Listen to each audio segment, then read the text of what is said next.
welcome to our episode 2 of the Merienda Thoughts, Kwentuhang Magaan, Ideyang May Laman, in partnership and in collaboration with New Leaf Brews and One Batangas. So, nais na muna ating pasalamatan ng ating merienda partner for today, New Leaf Brews. Sila nag-provide sa atin ng hindi lang venue, kung hindi, pati yung ating mga snacks ngayong episode na to. Thank you so much, New Leaf Brews. Palakpakan sa ating 100,000 na mga audience. Thank you. Ayan. Mag-start tayo with the merienda and then simpleng chikahan lang kahit kanina pa kayo nagchichismisan dito. Ano?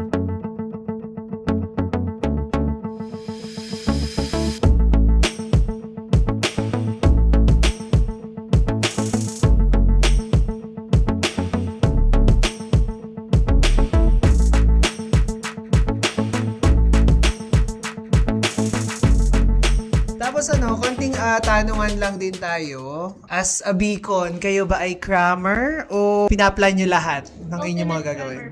Ako po ay isang dakilang crammer. Bakit crammer? Crammer pero nagagawa on time yung mga gawain. Kasi parang kahit naman po mag-cram ako or like sagaran, for example, bukas na yung pasa, kaya kong tansyahin yung oras ko. Like, the night before, kaya ko po siyang gawin. So, sige, ikaw, anak. Ako po kasi mas ginaganahan po akong gumawa kapag malapit na yung deadline. Kaya, ayun po, summer po talaga ako. So, May adrenaline. Ikaw, Rysel. ako po is ultimate crammer po talaga. Kasi, I like challenging myself. Challenging? Ikaw, anak. Same po sa akin, certified crammer din po ako. And mas ginaganahan din po ako and parang mas maganda po yung nagiging result po ng mga projects po na kinakram ko. Pagka nagmamadali, ano. Pressure. Anyways, ano bang inyong preference sa studying? Gusto niyo ba alone kayo? Or mas bet niyo yung parang may kasama? For me po, mas feel ko or like mas okay sa akin yung pag-study alone. Kapag lang po may mga hindi ako naintindihan, gusto ko may kasama para may magtuturo sa akin, may magpapaintindi. Pero kapag self-study, tapos naintindihan ko naman po yung lesson the day before or like kung kailan tinuro, okay naman sa akin na alone na lang. Ikaw, Carmela. ako po. Kasi po pag nag-exam po, mas gusto ko po yung sarili kong review lang po. Tapos, peaceful lang po yung paligid. Pero pagdating po sa school, kapag nakapag-review na po ako, gusto ko po yung i-review po ako ng mga Magko-collaborate kayo if ever. Okay. Ikaw, Rysel. Same with ate po na sinabi niya po na mas gusto ko rin po yung may kasama po ako kapag mag-aaral po ko sa school. Kasi po, ang ginagawa po namin magkakapase is nagtatanungan po kami. Pamari po, pagka-quiz po kami, ika-quiz po namin isa't isa. Kasi po, kapag mag-isa naman po or nasa bahay naman po, mag-isa lang po ako kasi mas nakaka-focus po ako. Same din po sa kanila po ang dalawa, both din po. Kasi po, sa school po kasi, pagdating ko po is nakapag-review na po ako. So, nakapag-focus na po ako. Tapos, nagpo-quiz din po kami ng mga friends ko. And nagpapalitan po kami ng position. Parang siya naman po yung magtatanong, ako naman po sasagot. Okay. Magtuloy na tayo dun sa talagang ating pag-uusapan. Well, this episode is actually for the International Friendship Day. So, we're celebrating friendships ngayong araw na ito. Sa panahong mapopost to, this is the International Friendship Day. And aside from that, gusto naming malaman, ano yung mga study habits na lagi nyo ginagawa for review or kung halimbawa magre-report kayo or may mga kailangan kayong alamin na lesson. And aside from that, yung environment, how it helps you na mas mag-retain sa inyo. Kayo ba yung tao na umaalis ng bahay, pumupunta sa isang lugar para mas makafocus kayo? Tulad ng mga coffee shop, tulad ng New Leaf Brews. Ano yung mga pwede nyong ma-share na study hack sa ating mga Beacon students? So, yun yung mga ilan sa mga bagay na pag-uusapan natin. Starting with, ang una kong question, sa tingin nyo ba, nakakatulong talaga yung mga study habit techniques? And bakit? Ayun. Opo, nakakatulong po siya. Dahil po, yung Pomodoro po kasi, mag-study po ako ng specific topic, then mag-take a break po ako para ma-focus ko po yun din. Babalik na po ulit ako para ma-memorize po yun. Nakatulong po ito sa akin during exams, quizzes, and mostly po is pag-surprise quiz po.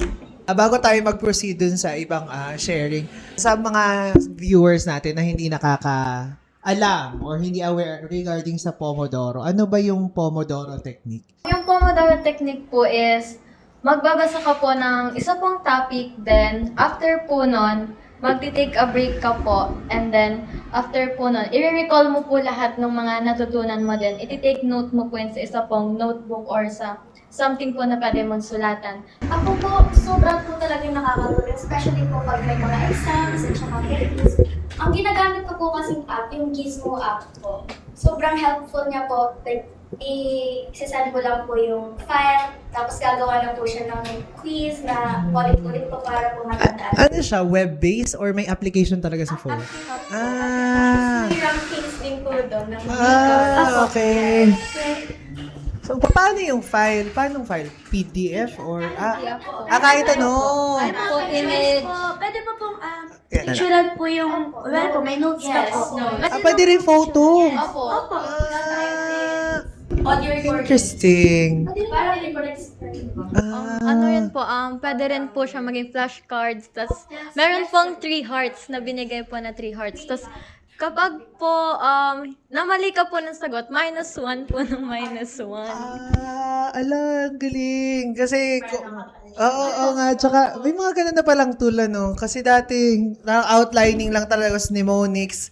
So, sige. Sino pang pwedeng mag-share? Ano yung mga techniques nyo naman? Yes, ano? Sa Liana. akin naman po yung Feynman method.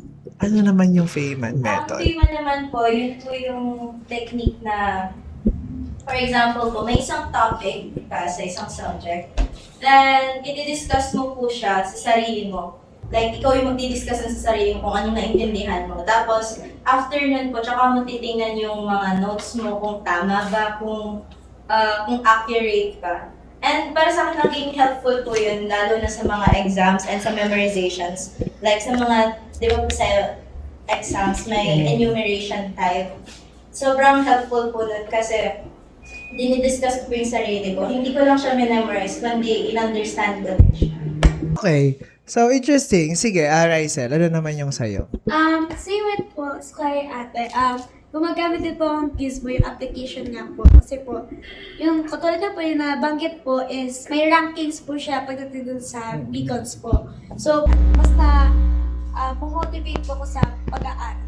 May isa bang storya or experience sa BEC na masasabi nyo na yung mga na-share nyo dito na study habit ay buti na lang pala ginawa mo yun kasi kung hindi ka nakatawid, hindi ka nakatago sa isang specific task. Pwede ba kayo mag-share ng task na yan? Yes, please, Aliana.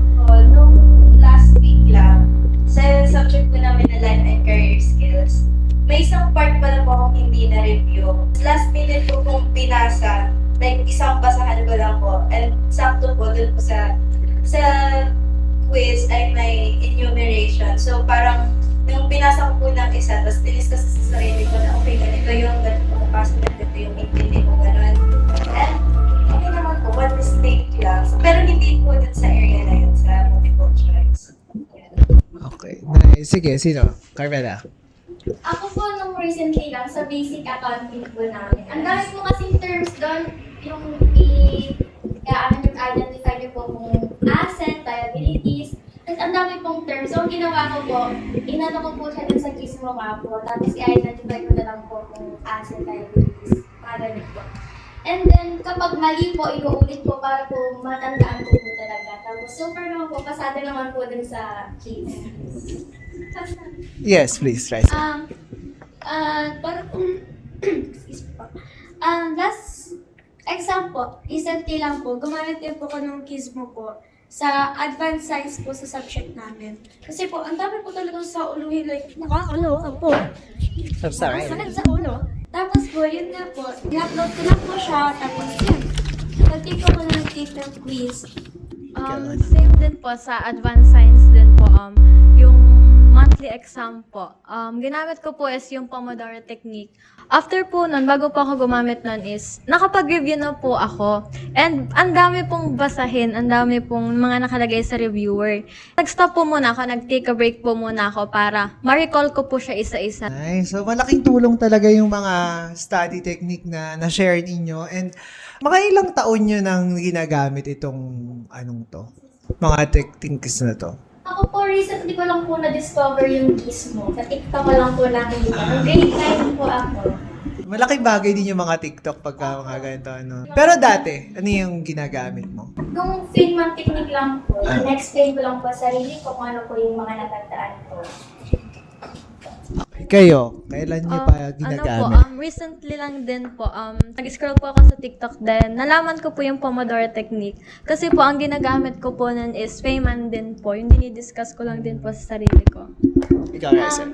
Ako po is, na-discover ko po yung Gizmo dun sa kakasi ko po. Kasi ganito po yun. Exam po nun, grade 9 po namin. May dala po siyang cellphone, tapos ginagamit niya po yung Gizmo. Kasi mag-exam na nga po. Sabi niya po, mag-CR lang daw po siya. Ako na muna daw po ang magsagot.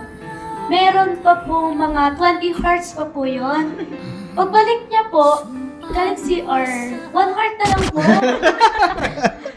Lagot Sabi niya ka. po, hala, bakit 1 heart na lang? Pipipi po ako. Tapos, yun po, sorry na po ako. Eh di ako po yung, naging gizmo niya po. Ako po yung nag-review sa kanya. Tapos yun, ginamit ko na po siya ngayon. Okay. Ikaw, Ala. Sa akin naman po, na-discover ko yung Feynman last year, grade 10 po. Kasi noon, nagre-review lang ako gamit yung eyes and binabasa ko lang po yung PPT, yung libro, and silent lang po ako mag-review. Sabi ko parang hindi tumatalab, hindi talaga siya nare-retain. So sabi ko, review ko nga ito ng binabasa out loud and dinidiscuss sa sarili. So ayun, okay naman po, nag-improve yung scores and grades ko dahil doon. Okay. So, yung mga nasa-share nyo, mostly parang ginagawa nyo siya alone, di ba? So, lalo na yung mga preparation ng mga material for review.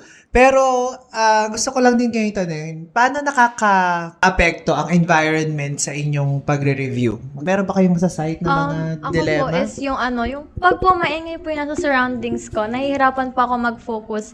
And alam ko na po agad na yung magiging result po nun is mababa po talaga yung score. Ako po is, yun nga po, pag maingay po talaga, ang ending po, rin ba ako? Kasi, wala naman po naiintindihan. Ito, babasa ko lang po, katatapos ko lang po ng first paragraph. Ulitin ko po ulit kasi hindi ko po naiintindihan. Ako po, mas pag tahimik po, mas nakaka-focus po talaga ako. Kasi po pag sarong po ako nagre-review, sabay-sabay po sabay-sabay umiimik mga nagre-review. Kaya ang ginagawa ko, tinatakpan ko yung tenga ko, tapos nandun po ako sa likod ng kortina pag nagre-review. Ikaw, Ariana. Pero sa akin naman po, kapag po may bumabagabag sa utak mo, kumbaga yung sa isip mo po, for example po, may nalaman ka the week before. Tapos, this week, exam week next week. Wala na, mga na lang, average na lang yung scores. Distracted. Stressed ka, nababother ka, gusto mong ilabas, di mo may labas kasi nagre-review pa. Speaking of environment, mga surroundings yung mga nakakasama ninyo, paano nakakatulong yung mga kaibigan? Though alam naman natin na na-share nyo nga kanina na mas gusto nyo yung parang alone muna kayong mag-review, pero paano nakaka-help sa inyo yung meron kayong kasama or kaibigan na katulong ninyo sa pag-review?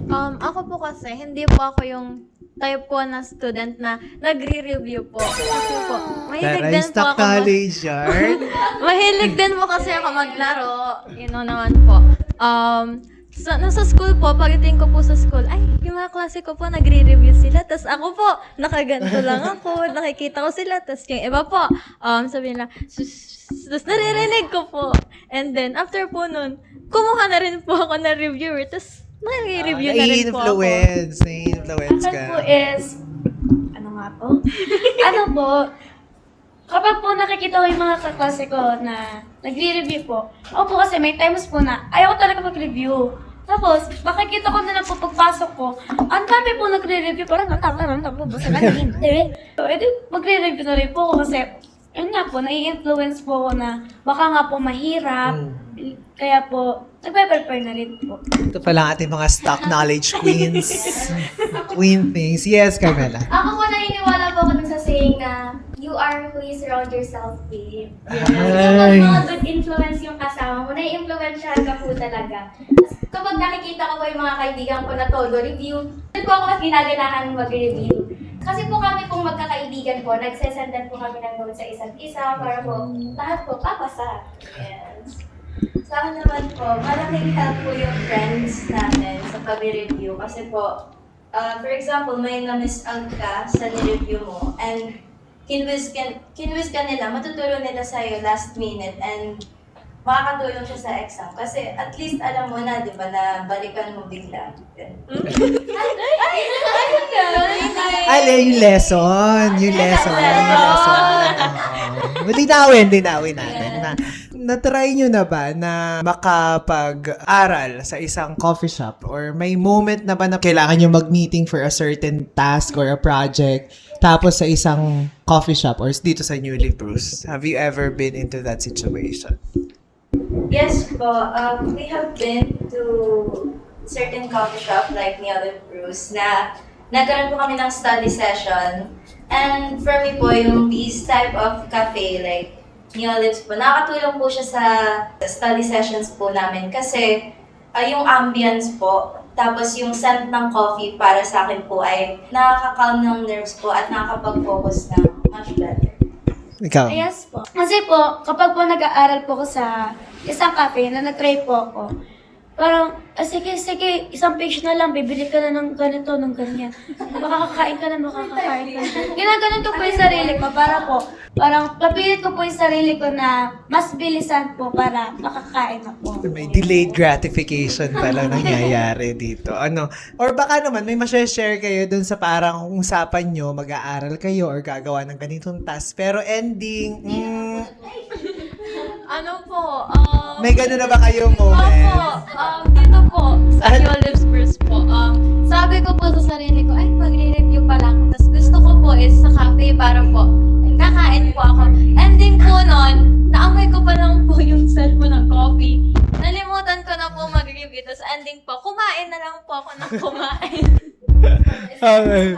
Seti, my day, story. Yes, Carmela. Kami pong magka-classic sa nag-chat po kami, mag-meet up po sa cafe nga po, mag-review or may groupings po na gagawin. Pero ang ending po, nakakalimutan ko yung mga gagawin, tapos magchichismisan na lang. Yung time po na yun kasi gusto namin pag-usapan yung nangyari sa loob ng room namin. Kasi,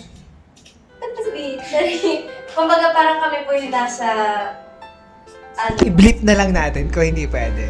gusto namin po linisin yung And that's how we bond with our friends. Malaking bagay din siguro yung mga kaibigan natin sa atin as part of yung ating buong journey. So tingin nyo, kung susumahin nyo yung inyong journey ngayon sa BEC, gaano naging malaking parte yung mga kaibigan ninyo na nakapaligid sa inyo?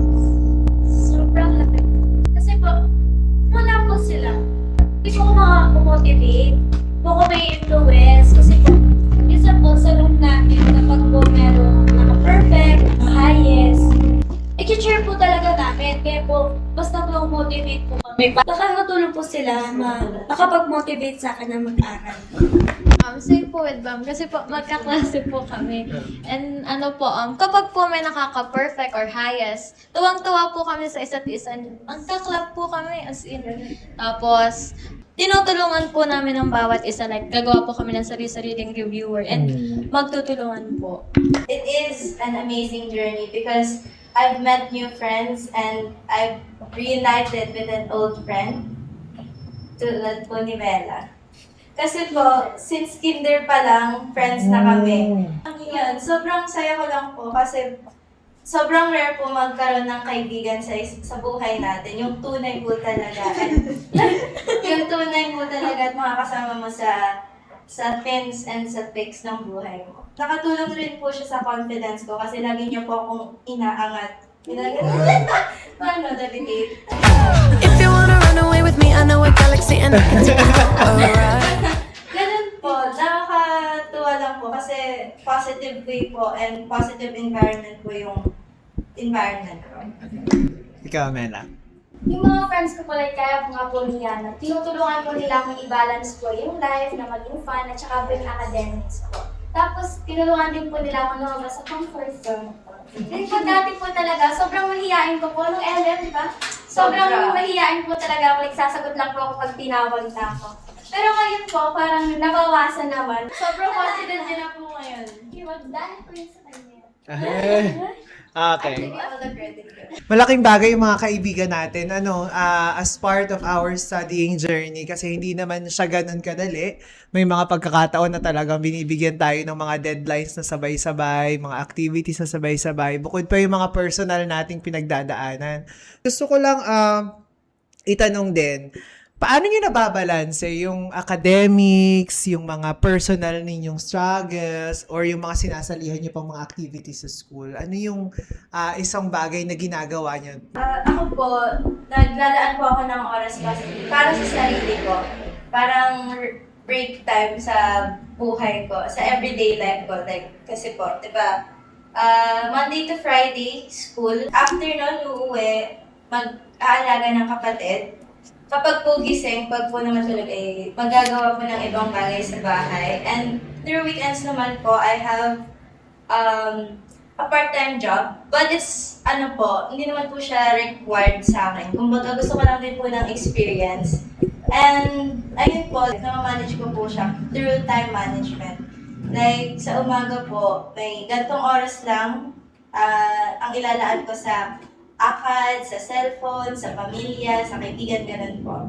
And okay naman po siya, nagiging, hindi pa naman po ako napapaliw. Kaya okay Effective pa ba siya? Effective pa naman. Yun lang. Okay, sige, Mela. Kasi po tuwing after exam po, nire-rewardan po na yung sarili namin. Deserve natin to. Deserve natin ang deserve natin ang universe. Ganun po.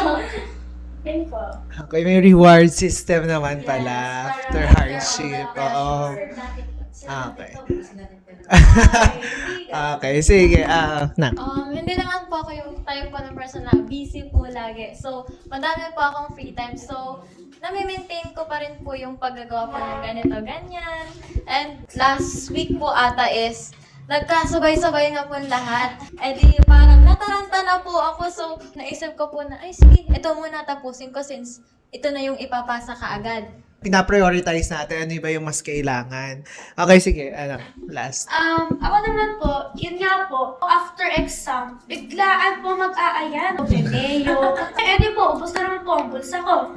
Pero nakatulong naman din po sa akin kasi po, nakapag-take po ako ng break. Sa outside po sa pag-aaral ko, sa family ko. Sa tingin nyo ba na malaking ang naitulong nung natagpuan yung study technique para mas maging productive kayo? Yes, Sobrang yan. laki po ng tulong. Kasi po, ako po, as a Beacon student, I'm aiming for academic excellence this year po. Naging helpful po siya kasi namomotivate po ako lalo kapag alam ko pong I'm doing well in my studies. Kasi iba po talaga yung relief kapag alam mo sumaksid ka sa isang quiz, sa isang project activity, gano'n. Ikaw, Mena. Dati po kasi nung wala ko po akong ginagawang mga technique po, hindi ko po alam kung paano mag-start mag-review.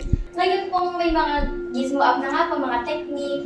Mas alam ko na po kung paano po sisimulan, tapos mas structured na po, mas planado na po. Sino? Sino dito? Babato-topic ko ba tayo? Ngayon po, yun nga po, discover ko na nga po yung Gizmo app. Yun nga po, kasi po no grade 7, hindi po masyadong maganda po yung performance ko. Pero po, yun nga po, na na-discover ko po yung mga technique na yan, na akala ko na po dati na hindi na pala nakakatulong. Yun pala po, sobrang helpful pala po. Tapos yun po, na-improve ko po yung performance ko. Saka naman po is, ang laki po ng naitulong ng study technique ko po. Kasi po, nung dumating na po ng high school, nabigla po kasi nung first day po, ay, bakit may advance? Nabigla po ako. Wala pa po ako ng study techniques. Paano ko to aanin? Paano ako mag-review? Ang dami pong subjects. And napansin ko po na kapag po pala wala ka pong study technique is mahihirapan ka po mag-aral kasi po hindi mo po alam kung saan ka po magsisimula. And ngayon pong grade 8 is nakapag-improve naman po kasi po napapansin ko po na tumataas na po ako sa mga subjects na nahihirapan pa ako dati. Well, kayong lahat ay nag-diamond. Ano? So, para dun sa mga hindi nakakaalam, ano yung diamond class sa BEC? Kasi meron silang mga advanced subjects. Ang diamond class po kasi kapag po nakapasa ko po sa entrance exam entrance, yung mga Qualifying. mga interview po, mayroon na po 11 subjects tapos po mga 4:30 or 4:20 po yung uwian. Maiinggit ka po sa regular class na, ay, ang aga ng uwian nila. Tapos kami po, nagko-quiz, naggagawa ng kung ano-ano. As dating diamond, naging malaking tulong po siya ngayong senior high kasi po, may mga ituturo pa lang na topics and may background knowledge na po kami doon. Kahit po sa college, kasi po may isa po akong pinsan, college po siya ngayon na graduate din po na diamond. Sabi niya po yung oral communication na advanced English po, inaaral lang po nila ngayon sa college. Ako po mas nag-improve po talaga ako sa academic po nung nag-diamond po kasi pinapalibutan po ako ng mga brainy. What advice would you give to students who are still looking for the best study habit or study technique for them? Before I give a study habit, ang gusto ko pong i-advise sa lahat ng estudyante, wag na wag po kayong magka-cram. Like ginagawa po namin. Gusto ko po talagang baguhin ang pagka-cram and mas nagawa kayo naman po kasi mga 3 days or 5 days before the deadline, ginagawa ko na po talaga ngayon. And ang advice ko po ay yung payment technique, paggamit ng AI sa matinong bagay. Tulad po ng Gizmo, Gemini, sa pagpapagawa po ng mga reviewers, quizzes, and flashcards. Hindi po yung humihingi na lang ng sagot. Naniniwala po ako sa saying na no man is an island. So we have our friends to help us. Yan. Sige, Mela. Ako po, advice ko po sa lahat po ng students na okay lang po mag-fail.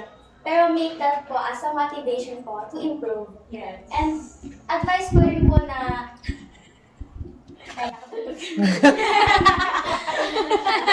Baga mag-zoom na lang talaga sa'yo. ano po, na kumana po ng right circle po. Kasi okay. makakatulong po talaga siya para po sa paging fun po yung academic life natin. High school life po, mas mag-girlfriend. SpongeBob. Okay. Okay, sige, Ryzen. Ang mga advice ko lang po is, ayun. Ang mga advice ko Bakit nagahang? Bakit? Ang mga advice ko lang po is, huwag niyo po i-compare yung sarili niyo sa iba po. Kasi po, for me, meron po tayong sarili-sariling katalinuhan. Or kung sa academics man yan, pakikipag-friends po, fill your mind with positive thoughts. Huwag po yung mga negative. Kasi po, pag positive thoughts po yung nasa isip niyo is, mas maganda po or mas nakaka-motivate po mag-aral kasi alam niyo po sa sarili niyo na kaya mo. Para po mas napapatatag po yung tiwala mo sa sarili mo na kaya mo gawin yung isang bagay. Pumili po kayo ng friends po na masasamahan po kayo sa lahat. Kaya po ng pag-review. And yung magiging motivation po natin sila para mas magpatuloy pa po tayo sa pag-aaral. So, malaking bagay talaga yung environment para mas makabuo tayo nung ating mismong core at from there, mas malaman natin ano ba talaga yung study technique na pwede sa akin as a person. Kasi sabi nga, isurround natin ang ating mga sarili ng mga good person na makaka-influence sa atin. Well, I think that would be it para sa ating episode 2. Thank you so much sa ating mga guests. And muli, maraming salamat sa ating merienda partner, ang New Leaf Brews, or as the Gen Z say it, Neo or Neo Leaf. Hindi ko alam sa inyo, mga Gen Z kayo. So pinaiikli nyo yung mga salisalita. Anyway, maraming salamat ulit sa ating mga guest. Ayan. At sa ating 100 million na mga kasama dito, audience. Thank you. Thank you, ayan. gaya na nga sinabi natin, this is for the International Friendship Day. Celebrate life with fun moments with your friends. Ayan. So, maligayang araw sa ating lahat. And that's the end of our episode 2, which is the study hacks na list. Perfect! Okay, thank you, thank you!